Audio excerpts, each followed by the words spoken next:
Welcome to Surya Krishna maths. உறவுகளும் சார்புகளும் standard 10th பயிற்சி 1-2. பயிற்சி 1-2ல் முதல் சம் பார்க்க போகிறோம். A = 1 2 3 7 ஏனுடைய உறுப்புகள் கன உறுப்புகள் மற்றும் B = 3 0 -1 7 B-னுடைய உறுப்புகள் எனில் பின் வருவனவற்றில் எவை ஏயிலிருந்து பிக்கான உறவுகளாகும் அப்படின்னு கேள்வி கேட்டிருக்காங்க. ஏயினுடைய கன உறுப்பு பியினுடைய உறுப்பு ஏயிலிருந்து பிக்கான உறவுகள் எதுன்னு கேட்டிருக்காங்க. கீழே ஒரு 4 சம் கொடுத்துருக்காங்க பாருங்க. First sum R1 = 2 1, R2 = -1 1, R3 = 2 1 2 -1 7 7 1 3, R4 7 -1 0 3 3 3 0 7. இப்போ இந்த 4 சம் கொடுத்துருக்காங்க. இது 4ம் ஏயிலிருந்து பிக்கான உறவா அப்படின்னு கேட்டிருக்காங்க கேள்வி. அப்போ நம்ம முதல் சம பார்ப்போம். உறவா இல்லையான்னு பார்க்கணும். ஏயிலிருந்து பிக்கான உறவான்னு பார்ப்போம். R1 = 2 1 இது கொடுத்துருக்காங்க. இப்போ இங்கே கவனிங்க. ஏ வந்து இங்கே முதல்ல என்ன கொடுத்துருக்கான்? 2 கொடுத்துருக்கான். இங்கே 2 இந்த இருக்குது. 1 கொடுத்துருக்கான். இங்கே ஒன்றே இல்லை, -1 தான் இருக்குது. அப்போ ஏயில் R1 = 2 1. இப்போ 2 1ங்கிறது ஏயிலிருந்து பிக்கான உறவான்னு பார்க்கணும். இப்போ ஏயினுடைய உறுப்புகள் பாருங்க, 2 இங்கே இருக்கு. இங்கே பியில் வந்து 3 0 -1 தான் கொடுத்துருக்காங்க. இங்கே 1 தான் கொடுத்துருக்காங்க. அப்போ இது வந்து என்னது? உறவுகள் இல்லை.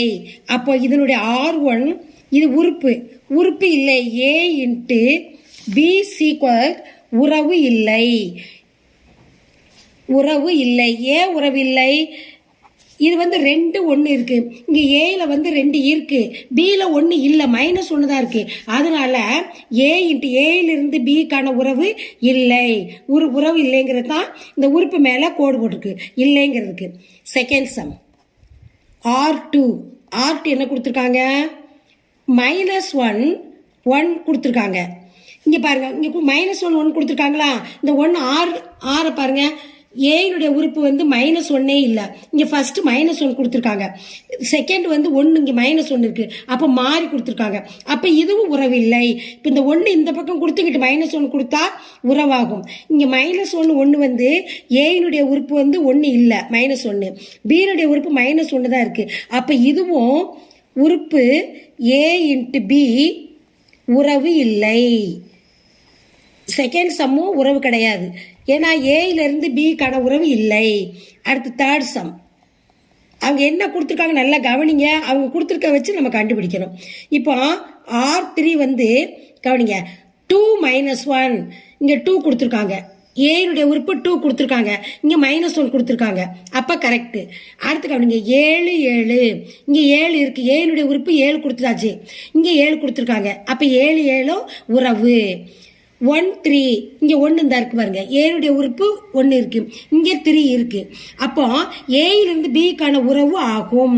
3 ஜோடியுமே AB கொடுத்துருக்காங்க. அதனால இது உறவு ஆகும். அதை எடுத்து எழுதணும். இப்போ 2 -1 7 7 1 3 இது வந்து 3மே ஏயினுடைய உறுப்புல இருந்து பிக்கு உறவாகும். அப்போ உறுப்பு என்ன எழுதணும்? உறவு ஆகும். A × B உறவு ஆகும். புரியுதாங்க? இப்போ 2 1 என்ன? இதுல 2 இருக்கு, இங்க -1 இருக்கு. அதான் உறவில்லை. -1 1 உறவில்லை. இது 3 ஜோடியுமே ஏயிலே இருக்கு, பியிலே இருக்கு. அப்ப இது உறவாகும். ஃபோர்த் சம் என்ன கொடுத்துருக்காங்க? இங்கே கவனிங்க. 7 -1 இங்கே 7 கொடுத்துருக்காங்க. ஏ உறுப்பு இருக்கு. ஏனுடைய கன உறுப்பு 7 கொடுத்துருக்காங்க. இங்கே -1 கரெக்ட் இருக்கு. அடுத்து கவனிங்க, 0 3 இங்கே 0 இருக்கா? ஏனுடைய உறுப்பு ஃபர்ஸ்ட் உறுப்பு வந்து ஏ உறுப்பு தான். அப்போ ஏல 0 இல்லை, இங்கே தான் 3 இருக்கு. அப்போ இது 1 இல்லை. அடுத்து கவனிங்க 3 3 இங்க 3 இருக்கு, இங்க 3 இருக்கு, கரெக்ட். அடுத்து 0 7 0 7 இருக்கா? இல்ல. 7 இங்க இருக்கு. ஆனா ஏதாவது ஒண்ணு இல்லாட்டாலும் ஒண்ணு இருந்தாலும் அது உறவு இல்லைன்னு அர்த்தம். Fourth some R4 சீக்வல்ட். இப்போ R4ல வந்து இப்போ 7 - 1 அப்ப ஏல இருந்து பி கூடைய உறுப்பு இல்ல. 0 3 அதுவும் இல்ல. 3 3 இருக்குது. ஆனா ஒரு உறுப்பு ஒரு ஜோடி மட்டும் இருந்தா அது உறவு கிடையாது. 0 7 அதனால இதுவும் என்ன இல்ல, உறவு கிடையாது. A × B னுடைய உறவு இல்லை. இதான் ஃபோர்த் சம். இது வந்து உறவு இல்லை. அப்போ 3மே உறவு இல்லை, இது 1 தான் உறவு. இது ஏலையும் பிலையும் இருக்கிறதுனால இது உறவாகும். இது ஆன்சர்.